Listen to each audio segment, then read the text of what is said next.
Every culture or nationality has its positives and negatives. Americans smile a lot, but they can also seem fake. Australians are really friendly, but they're also really loud. Italians make delicious food, but they also take 3 hours off in the middle of the day. And Czechs make the best beer in the world, but they're also kind of unfriendly. I don't know where they got that reputation. Okay, even I poke fun at the Czechs sometimes for being a little less than polite. But that's not the whole story. Czechs are actually extremely polite in ways that we Americans aren't. So in this video, we'll learn a few things from the Czech people so we can be a more polite and civilized society. Czech people always greet each other with dobrý den, meaning good day. When you walk into a store or an office or a waiting room, or if you are approaching a stranger, you always first say dobrý den. A less formal greeting to a friend would be ahoj or ciao. But if you're not good friends, you always start with dobrý den. Americans have many different ways of greeting people. They're usually more casual than that. And we don't start conversations with strangers by saying good day or even sometimes hello. We might say excuse me before we ask our question, but it's not the same. I appreciate the Czechs' standard formal greeting before speaking to a stranger. It's a sign of respect that before you present someone with your question or your needs, you're wishing them a good day. Politeness is actually built into the Czech language. When they're speaking to another person, they have a formal way of speaking, the víkat, or an informal way of speaking, the tíkat. Tíkat is for friends and close family members, and víkat is for elders and bosses and strangers. This is next level frustrating if you're an English speaker trying to learn Czech, because every single verb changes depending on whether you're speaking tíkat or víkat. So to a friend, you'd say dáš si kávu, but to your boss, you'd say dáte si kávu. We don't really have the equivalent to this in English, and so I find myself tíkatting with the bank teller and víkatting with my friend at a barbecue. In California, we are notoriously informal. School-aged children will speak to adults using their first names. People from the southern states in America, like Kentucky or Louisiana, are more polite in this regard, and they'll usually address someone as miss or ma'am. I think the problem is the inconsistency with the rules of English. In Czech, it's very clear who you address with tíkat and who you address with víkat. And in order to switch from a formal relation to an informal relation, the person with more seniority, or the female, will ask the other person, můžeme si týkat? Can we speak informally? And that person has the right to refuse.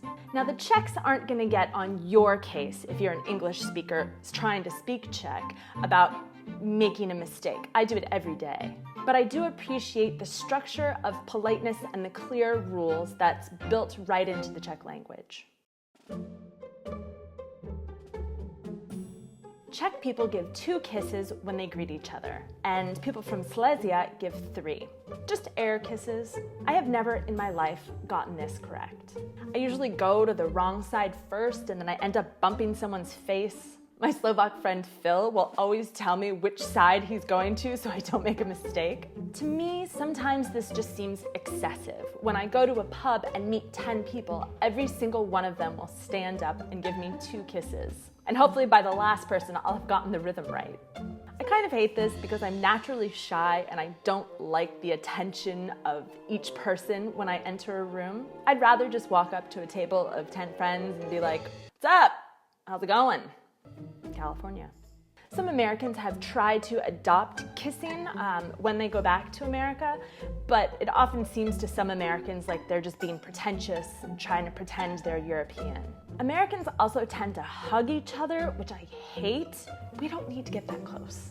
The problem is that there is no uniformity. So even within one city or one group of friends, Some people will go in for the hug and the other guy will just tap on the shoulder and then you kind of get crushed in someone's hug. And then some girls come in giving kisses and then you're awkward if you actually kiss the cheek, and it's just kind of a mess. So what I appreciate about the Czech kissing is the standard uniformity of it, and it's what everybody is expected to do. Business associates, of course, will shake hands, but anybody in a more friendly situation will kiss. Even on the first meeting.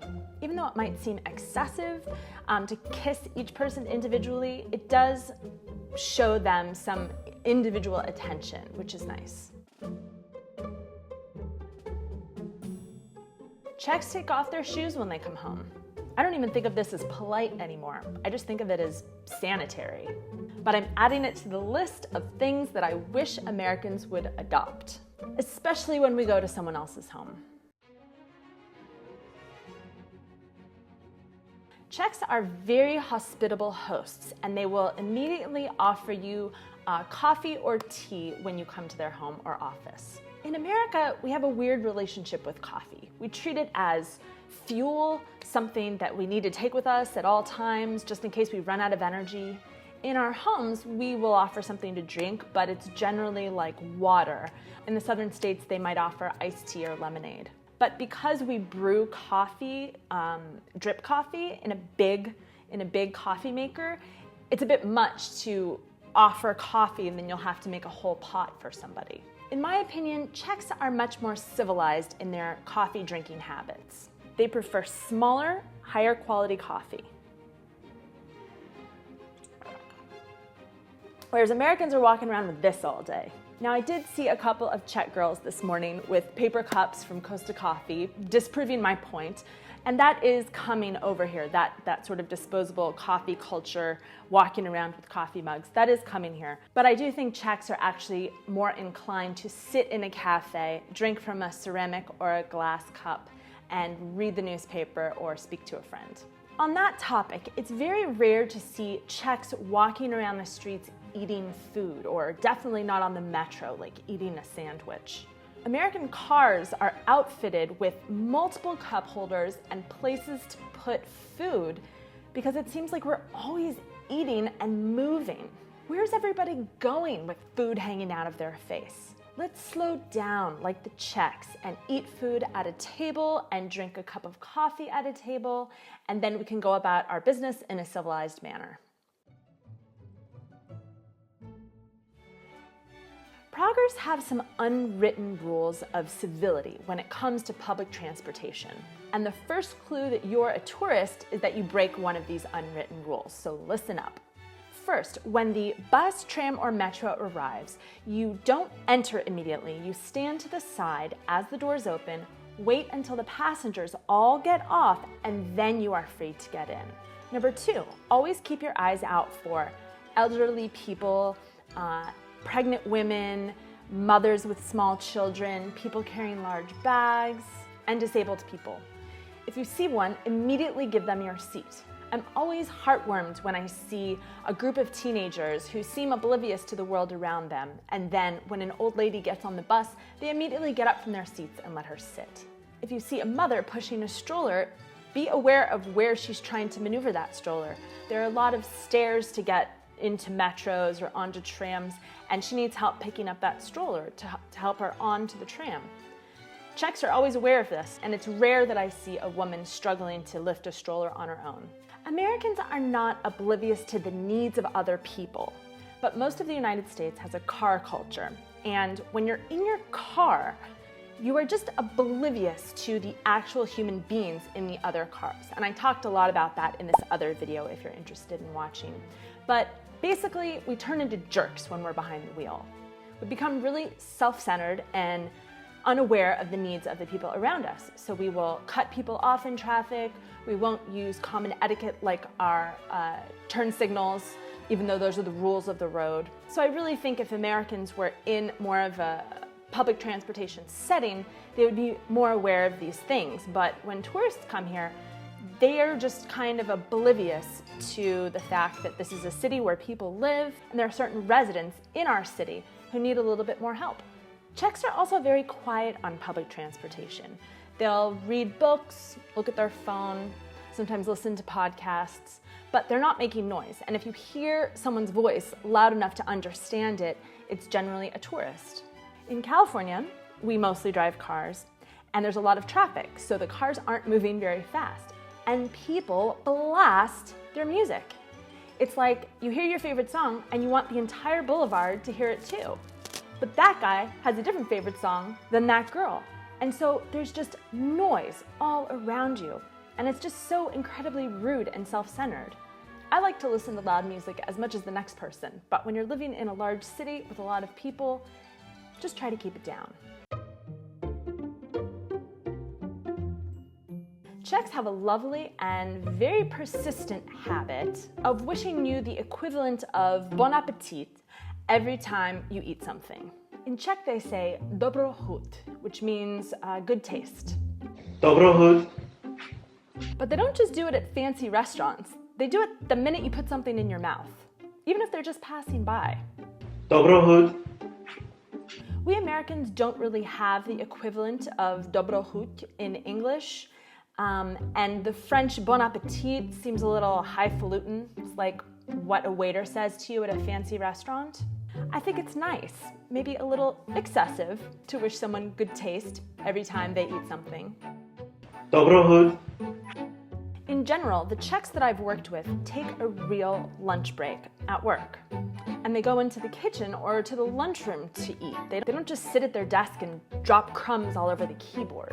Or they'll go out to an actual lunch with colleagues and take the full hour to sit and digest their food. It's not terribly uncommon to have a small beer or a glass of wine at lunch, where I feel like that would really be looked down upon in the United States. But it's all about enjoying the meal and taking your time and not rushing back to work. In the US, if an employee takes a full lunch hour regularly, they give off the impression that they're lazy or that they don't want to work.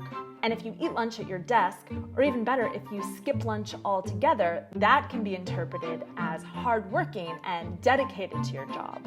This is a terrible habit. I think it's bad for our nutrition, it's bad for our mental health. I think we should try to follow the Czech example on this one.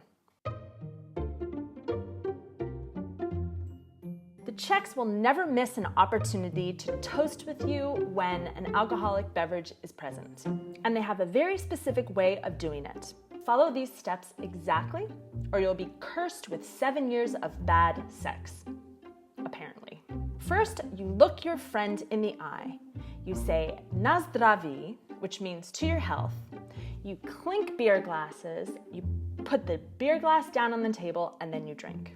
In the United States, we might toast or clink glasses if it was a special occasion like a wedding or a Christmas party or New Year's. Or if you do, you simply say cheers to the whole table, but you don't toast with each individual person. But why not? These days, getting to enjoy a drink with a friend or colleague in person is a real privilege and cause for celebration. So do as the Czechs do and don't risk the 7 years of bad sex. When you walk into a doctor's waiting room, everyone in the room will say dobrý den, and when you leave, everybody in the office will say na shledanou. It took me about 6 months to learn how to say that word properly. They even say it when you exit an elevator. Remember in this video when I talked about how Americans smile a lot and love to indulge in small talk? These rules do not apply in waiting rooms or elevators, and I don't really know why, but we don't really acknowledge other people's presences in those situations. We just try to stay private and avoid eye contact. Any other Americans feel that way? I wonder why that is. We might catch the eye of the person and sort of grin, but then we are absolutely sticking to ourselves and we're not striking up any conversations.